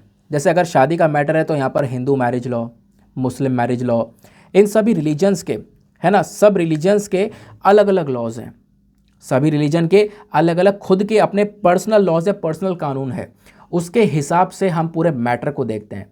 मुस्लिम मैरिज का कोई मैटर आया है तो उसको मुस्लिम लॉ, मुस्लिम पर्सनल लॉ के तहत देखा जाएगा। और अगर आप कह सकते हो हिंदू मैरिज का कोई मैटर आया है तो हिंदू मैरिज लॉ के तहत उसको देखा जाएगा, उस एक्ट के तहत देखा जाएगा। सिंपल बात हो गई। ऐसी आपको डाइवोर्स का मुद्दा देखने को मिलेगा तो उसको लेकर भी मुस्लिम पर्सनल लॉज अलग हैं, हिंदू लॉज अलग हैं।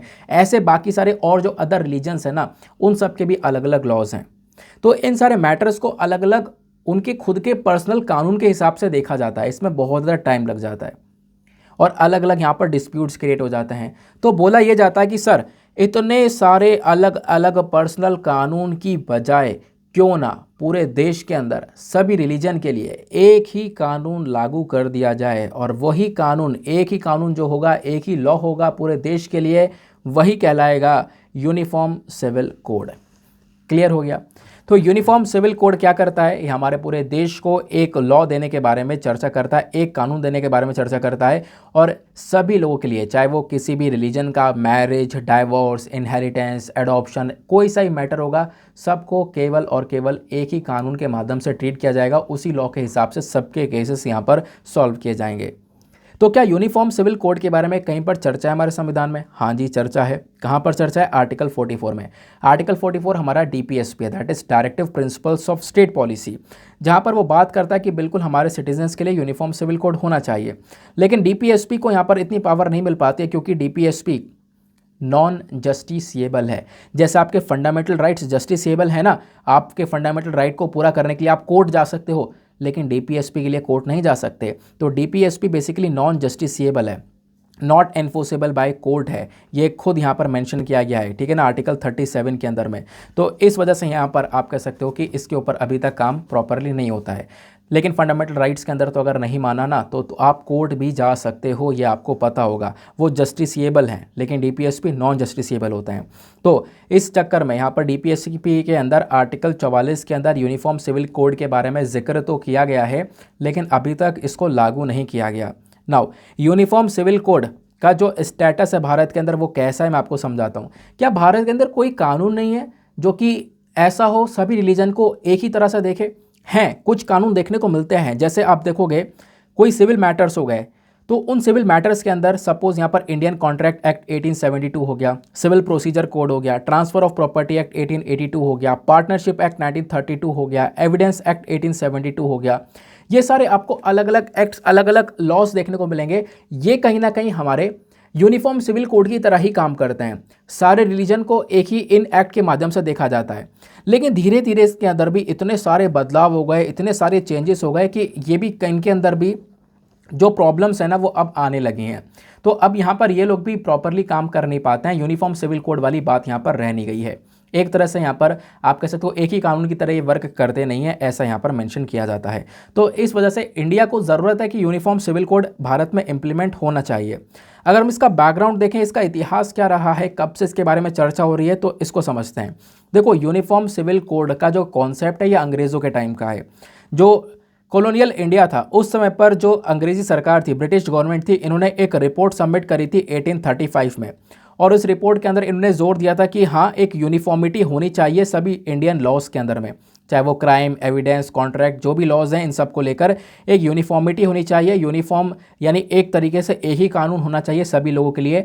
ऐसा यहाँ पर अंग्रेजों ने कॉन्सेप्ट रखा था यूनिफॉर्म सिविल कोड का, ठीक है ना। ये बात यहाँ पर आपको ध्यान में रखनी है। ब्रिटिश रूल ने सरकार के ऊपर जोर भी दिया था, और सरकार के ऊपर जोर देते हुए BN राव कमेटी बनाई थी ताकि यहाँ पर हिंदू लॉ को कोडिफाई किया जा सके। एक कमेटी को भी यहाँ पर बना लिया गया था। लेकिन इस यूनिफॉर्मिटी को लाने के चक्कर में यहाँ पर देखो होता क्या है, ये प्रॉपरली आ तो पाती नहीं है। फिर बाद में देश आज़ाद हो जाता है, तब भी यहाँ पर यह यूनिफॉर्म सिविल कोड इंप्लीमेंट नहीं हो पाता, लागू नहीं हो पाता है। कोड के अंदर अलग अलग मैटर्स भी आते हैं। देखो, मैं आपको बताता हूँ इसकी असली शुरुआत कहाँ से होती है भारत के अंदर। 1985 के अंदर एक केस होता है शाहबानो केस। शाहबानो केस के अंदर जो जजमेंट था ना, इसको लेकर यूनिफॉर्म सिविल कोड को लेकर बहुत चर्चा हुई है। मतलब यूनिफॉर्म सिविल कोड को लागू करने की जो सबसे ज़्यादा चर्चा है वो शाहबानो केस के बाद ही हुई थी। फिर उसके बाद में एक और दूसरा केस होता है सरला मुदगल केस 1995 का, जो कि अगेन यहाँ पर बात करता है कि बिल्कुल यहाँ पे यूनिफॉर्म लॉज होने चाहिए। तो काफ़ी सारे केस ऐसे हुए। ये मैंने आपको बताया कि ओरिजिन कहाँ से यहाँ पर इस कॉन्सेप्ट की पैदाइशी हुई है, कैसे यहाँ पर एक कॉन्सेप्ट बढ़ता रहा। अब तो खैर भारत में बहुत ज़्यादा चर्चा होती है, सभी लोगों को पता है कि ये यूनिफॉर्म सिविल कोड है क्या। अच्छा, एक बात और कि सर अगर हमने यूनिफॉर्म सिविल कोड को इम्प्लीमेंट कर दिया तो इससे फ़ायदा क्या होगा? सबसे पहला फ़ायदा होगा सिंप्लीफिकेशन ऑफ लॉज, यानी कि जो भी आपके कानून है वो सिंप्लीफाई हो जाएंगे, भाई आसान हो जाएगा। अभी क्या है कि अलग अलग रिलीजन के अलग अलग मैटर्स को उनके अलग अलग पर्सनल लॉस के हिसाब से देखना पड़ता है, तो उसमें बहुत सारा झंझटें होती हैं, बहुत सारा टाइम लग जाता है। तो उसी की चक्कर में अगर हमारे पास में एक ही कानून होगा सभी लोगों के लिए, तो वैसे केसेस भी आएंगे और फटाफट हम उन केसेस को देखते हुए चले जाएंगे एक ही कानून के माध्यम से। तो मतलब जो लॉ के अंदर कॉम्प्लेक्सिटी है ना, वो ख़त्म हो जाएगी, सारे केसेस को एक ही कानून के माध्यम से देखा जा सकता है। तो ये तो पहला यहाँ पर इम्प्लीमेंटेशन होगा। दूसरा यहाँ पर आइडियल ऑफ सेक्युलरिज्म, हमारे सेक्युलरिज्म को ये फॉलो कर रहा होगा। सेक्युलरिज्म क्या है तो आपको पता होगा, सेक्युलरिज्म जो कि हमारे प्रियम्बल के अंदर लिखा हुआ है। सेक्युलरिज्म मतलब है कि देखो इंडिया एक सेकुलर कंट्री है, सेकुलर कंट्री का मतलब है भारत के अंदर आप देखोगे तो इतने सारे अलग अलग रिलीजन एक साथ मिलकर साथ में रहते हैं, ठीक है ना। तो अलग अलग रिलीजन प्रैक्टिस अलग अलग साथ में करते हैं, तो बेसिकली वो यहाँ पर सेकुलरिज्म कहलाता है। तो सब अलग अलग रिलीजन रहकर साथ में रह रहे हैं, तो आप कह सकते हो कहीं ना कहीं जो यूनिफॉर्म सिविल कोड है ना, तो वो सेकुलरिज्म को भी प्रमोट करता हुआ नजर आता है। फिर आता है एक और फ़ायदा होगा जेंडर जस्टिस, यानी कि अगर यूनिफॉर्म सिविल कोड इंप्लीमेंट हो जाता है तो सारे जितने भी पर्सनल लॉज हैं अलग अलग रिलीजनों के वो ख़त्म हो जाएंगे। इससे क्या होगा, मान लो किसी लॉ के अंदर जेंडर बायस यानी कि आप कह सकते हो कि किसी एक पर्टिकुलर जेंडर की तरफ झुकाव होगा, तो वो चीज़ें ख़त्म हो जाएंगी, क्योंकि जो नए लॉज होंगे ना उसमें यहाँ पर जेंडर जस्टिस होगा, मेल होगा फीमेल होगा, सबको बराबर का दर्जा दिया जाएगा। ये बात होगी इसके इम्प्लीकेशन को लेकर।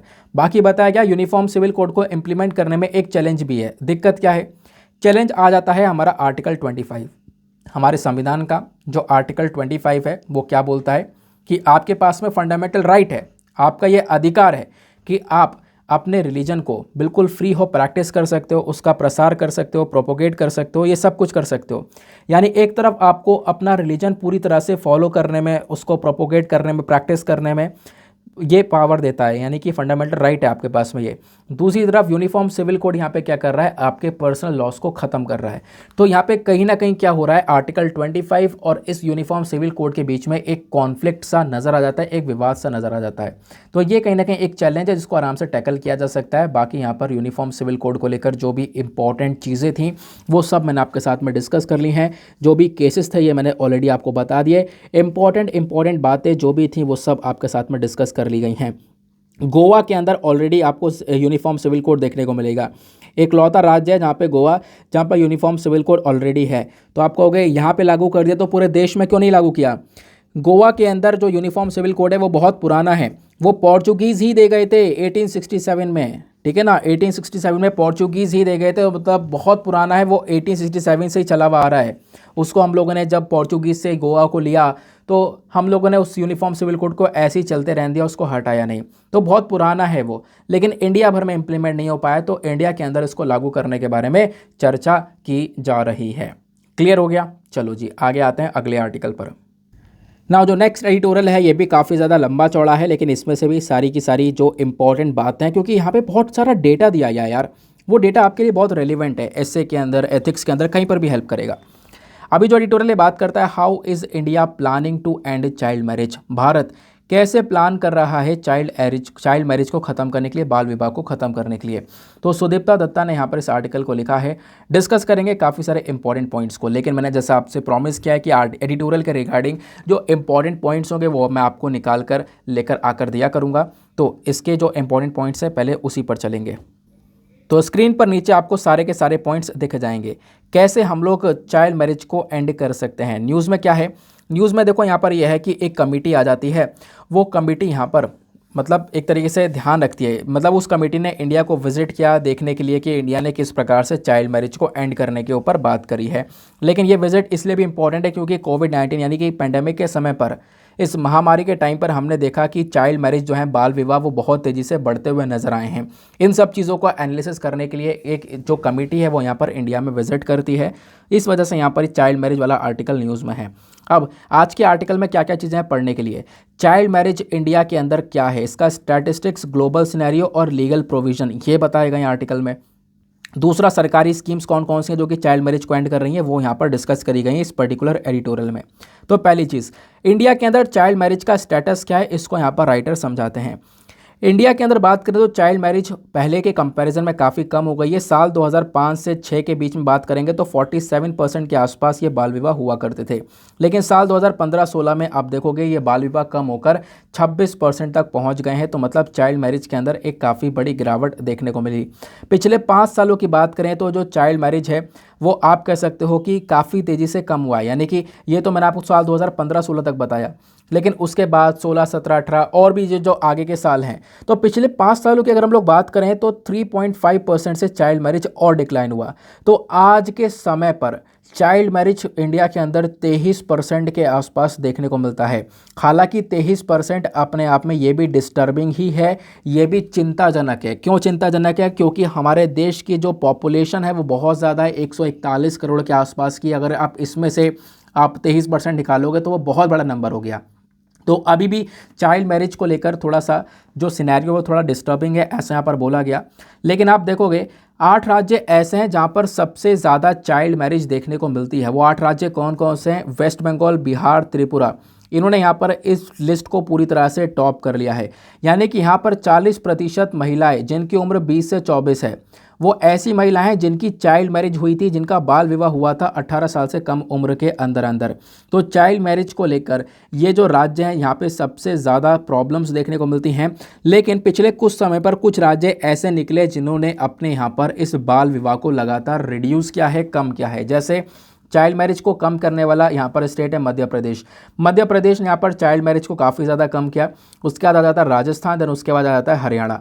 ये कुछ ऐसे स्टेट्स हैं जिन्होंने लगातार चाइल्ड मैरिज को कम किया। अब वो डेटा यहाँ पर दिया गया है। जैसे मध्य प्रदेश के अंदर साल 2015-16 में 32% के आसपास चाइल्ड मैरिज हुआ करती थी, लेकिन ये कम होकर साल 2020-21 में 23% हो गई है।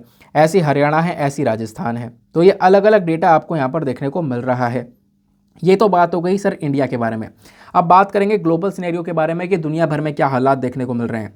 तो एक डेटा है हमारे पास में यूनिसेफ का। उस डेटा के अकॉर्डिंग बात करें तो जितनी भी लड़कियां जिनकी शादी हुई है चाइल्डहुड के अंदर, बचपन में, वो आज के टाइम पर 12 मिलियंस के आसपास देखने को मिलती है। या फिर आप कह सकते हो कि जिनकी चाइल्ड मैरिज हो रही है ना दुनिया भर में, वो 12 मिलियंस के आसपास है, यानी कि 12 मिलियन के आसपास हर साल चाइल्ड मैरिज देखने को मिल रही है। साल 2030 तक हम लोगों ने अपने कुछ टारगेट्स रखे हैं। आपको पता होगा सस्टेनेबल डेवलपमेंट गोल्स हैं हमारे, जिसको साल 2030 तक हमें अचीव करना है। और वो गोल के अंदर जो गोल नंबर 5 है ना, वो बेसिकली चाइल्ड मैरिज को रोकने की भी बात करता है। तो ये जो गोल है उसकी तरफ हम ज़्यादा खास तरीके से बढ़ नहीं रहे हैं, क्योंकि चाइल्ड मैरिज को लेकर अभी भी प्रॉब्लम्स बहुत सारी हैं। अब भारत के अंदर लीगल इंटरवेंशंस क्या हैं, क्या क्या कानून हैं चाइल्ड मैरिज को रोकने के लिए, वो यहाँ पर राइटर बोलती हैं। देखो बहुत सारे अलग अलग लॉज देखने को मिलेंगे। जैसे prohibition of child marriage act 2006 का ये एक्ट है। उसके बाद में पोक्सो एक्ट देखने को मिलेगा, protection of children from sexual offences act 2012। इन दोनों का ही मकसद है बच्चे को बचाना, उसके जो ह्यूमन राइट्स हैं उसको यहाँ पर एक प्रोटेक्शन देने का यहाँ पर ये सारे लॉस काम करते हैं। Then prohibition of child marriage amendment bill 2021, यानी कि ये जो अमेंडमेंट बिल था पिछले साल का, इसकी मांग ये थी कि जो मैरिज हो रही है ना, जो खासकर महिला की शादी होती है, वो 18 साल से प्लस अगर है तो बेसिकली ठीक है, चलो आप शादी कर सकते हो। 18 साल से कम है तो वो बाल विवाह कहलाएगा। लेकिन जो पिछले साल ये अमेंडमेंट बिल था, इसने मांग ये की है कि सर ये जो मैरिज की एज है ना, इसको बढ़ा दिया जाए, 18 से 21 साल कर दिया जाए। यानी महिला की जो उम्र है शादी की वो 21 साल कर दिया जाए। और 21 साल से कम उम्र में अगर शादी होगी तो कहीं ना कहीं वो चाइल्ड मैरिज कहलाएगा, बाल विवाह कहलाएगा। तो इसको बढ़ाकर 18 से 21 साल कर देने की मांग पिछले साल की गई थी, ठीक है ना। तो पहला सवाल तो राइटर यही उठाते हैं कि आखिरकार क्यों जो ये फीमेल्स की जो मिनिमम एज है इसको हमें क्यों बढ़ाना चाहिए, है ना, इसको हमें क्यों इंक्रीज़ करना चाहिए। पहली चीज़, इंक्रीज़ इसलिए करना चाहिए क्योंकि देखो जो महिला है ना, वो बहुत सारी इनइक्वालिटीज़, असमानताएं को फेस करती है। जब बात आती है एजुकेशन की, जब बात आती है रोज़गार की, तो उनको यहाँ पे प्रॉपरली अपॉर्चुनिटीज़ नहीं दी जाती हैं। और जल्दी शादी होने के बाद तो और भी सारा काम पिट जाता है, फिर उनको कोई भी यहाँ पर सपोर्ट मिलता नहीं है, सिर्फ़ और सिर्फ घर का ही काम देखना पड़ता है। ये प्रॉब्लम निकल कर आती है। और ये अक्सर होता है कि जो वेमेन है ना, इनको एजुकेशन नहीं दी जाती है, प्लस यहाँ पर कोई काम नहीं करने दिया जाता है। और जब यहाँ पर वो एक तरीके से शादी के बंधन में आ जाती हैं, है ना, तो यहाँ पर आप कह सकते हो कि चाइल्ड मैरिज हो गई। चाइल्ड मैरिज के बाद में उस लड़की को कोई भी अपॉर्चुनिटीज़ नहीं दी जाती है। तो इसी चक्कर में एज को बढ़ा दिया जाए, है ना। आप कह सकते हो 18 साल में भी सपोज़ यहाँ पर अगर शादी कर दी गई तो 18-19 में बहुत सारे लोग कर देते हैं, तो शादी अगर उस समय भी कर दी गई तो उस समय पर उसकी पढ़ाई वगैरह सब कुछ बंद हो जाएगी, जबकि उसकी एज वो है कि उस समय पर उसको आगे की पढ़ाई करनी चाहिए, आगे की और भी अपॉर्चुनिटीज़ ढूंढनी चाहिए, लेकिन वो सारे दरवाजे बंद हो जाते हैं कब, जब उसका बाल विवाह हो जाता है, ठीक है ना। तो वही चीज़ यहाँ पे बोली गई कि इसी वजह से उस एज को 18 से 21 कर दी जाए, ताकि वो आगे की पढ़ाई तो फर्दर कंटिन्यू कर पाए। 21 तक तो अपनी वो पढ़ाई वगैरह अच्छे से कर पाएगी ना, नहीं तो शादी की बात तो यहाँ पर कुछ भी वैसे भी नहीं हो सकता है। क्लियर हो गया, ये बात यहाँ पर मेंशन की गई। फिर उसके बाद मेंशन किया जा रहा है कि हमें उम्र को इसलिए भी बढ़ा देना चाहिए क्योंकि अगर बाल विवाह होता है ना, तो इससे बच्ची के ऊपर एक नेगेटिव इम्पैक्ट पड़ता है। कैसे पड़ता है मैं आपको समझाता हूँ कि अगर यहाँ पर बाल विवाह कर दिया गया, वो बच्ची है, अर्ली प्रेगनेंसी हो रही है। अर्ली प्रेगनेंसी क्या है ना, यानी कि एकदम से यहाँ पे प्रेग्नेंट हो जाना एक अर्ली स्टेज के अंदर में, तो वो कहीं ना कहीं उस बच्ची के लिए, उसकी हेल्थ के लिए बहुत ज़्यादा खतरनाक है ना। बच्चे के लिए, जो बच्चा पैदा होगा, बच्चा जन्म लेगा, वो बेसिकली देखो उसके अंदर न्यूट्रिशन वगैरह की बहुत ज़्यादा कमी रहेगी, वो तो हो गई, बच्चे के ऊपर तो इम्पैक्ट पड़ेगा ही, लेकिन उसके साथ साथ जो यहाँ पर माँ है उसके ऊपर भी बहुत ज़्यादा इम्पैक्ट पड़ेगा, ऐसा यहाँ पर बताया गया, ठीक है ना। ये बात क्लियर हो गई। अब बात यह आती है, राइटर बोलती हैं कि हम लोगों ने चाइल्ड मैरिज को टैकल करने के लिए अलग अलग इनिशिएटिव, अलग अलग स्कीम्स को चलाया है। वो इनिशिएटिव्स कौन कौन से हैं? सबसे पहले सुकन्या समृद्धि योजना देखने को मिलेगी। सुकन्या समृद्धि योजना को साल 2015 में लॉन्च किया गया था, ताकि हम लोग जो गर्ल चाइल्ड है ना, उसका कल्याण कर सकें, है ना। ये बात यहाँ बोली गई, यानी गर्ल चाइल्ड की जो फ्यूचर स्टडीज़ है, आगे की स्टडीज़ वगैरह है, उसको लेकर उनके माता पिता को एंकरेज किया जा सके कि यहाँ पर बच्चे को पढ़ाया जाए आगे, है ना। तो माता पिता को एंकरेज किया जाता है कि ताकि बच्चे, माता पिता इन्वेस्ट कर सकें, पढ़ा सकें उस बच्ची को अपनी। फिर उसके बाद में एक योजना देखने को मिलती है जिसका नाम है बालिका समृद्धि योजना। बालिका समृद्धि योजना एक दूसरी सेंट्रल गवर्नमेंट स्कीम है, हमारी केंद्र सरकार के अंडर में आने वाली स्कीम है, जो कि हमारी गर्ल्स को सपोर्ट करती है। ये जो स्कीम्स है ना, इसका मकसद यह है कि जो बच्चा है, जो खासकर बच्ची है, उसको प्राइमरी और सेकेंडरी स्कूल्स के अंदर पढ़ाया जाए, है ना। यानी कि ओवरऑल यहाँ पर उसको एक क्वालिटी एजुकेशन देने के बारे में चर्चा करती है। फिर उसके बाद में एक और स्कीम है बेटी बचाओ बेटी पढ़ाओ। तो जितनी भी यहाँ पर गर्ल्स चाइल्ड वेलफेयर स्कीम्स यानी बच्ची की कल्याण करने के लिए स्कीम्स हैं, उन सब में बेटी बचाओ बेटी पढ़ाओ सबसे पॉपुलर है। यहाँ पे हमारा फोकस है कि देखो गर्ल चाइल्ड को बचाया जाए, क्योंकि गर्ल चाइल्ड को मार दिया जाता था, तो उसको बचाया जाए, उसको एजुकेट किया जाए और विमेन एम्पावरमेंट के अंदर बिलीव किया जाए। तो ये जो स्कीम है बेटी बचाओ बेटी पढ़ाओ, इसने यहाँ पर बहुत बड़ा इंप्रूवमेंट दिखाया है, वो भी बात यहाँ पे बताई गई है। तो ये था पूरा का पूरा चाइल्ड मैरिज को लेकर पूरा मैटर, पूरा एडिटोरियल। आई होप आपको यहाँ पर पूरी क्लैरिटी मिल चुकी है, ठीक है ना। तो ये कुछ इंपॉर्टेंट आर्टिकल्स से, छोटे आर्टिकल, बड़े आर्टिकल, एडिटोरियल, सब कुछ हम लोगों ने डिटेल से कवर किया। ना फटाफट हम लोग अब अपने प्रीलिम्स के सवाल को देखते हैं। तो यूपीएससी 2022 का ये प्रश्न था, which of the following river lake of West Africa has become dry and turned into a desert. कौन सा एक ऐसी झील है जो कि यहाँ पर सूख चुकी है और सूखने के बाद में यहाँ पर वो एक रेगिस्तान में तब्दील हो चुकी है, और वो झील वेस्ट अफ्रीका से बिलोंग करती है।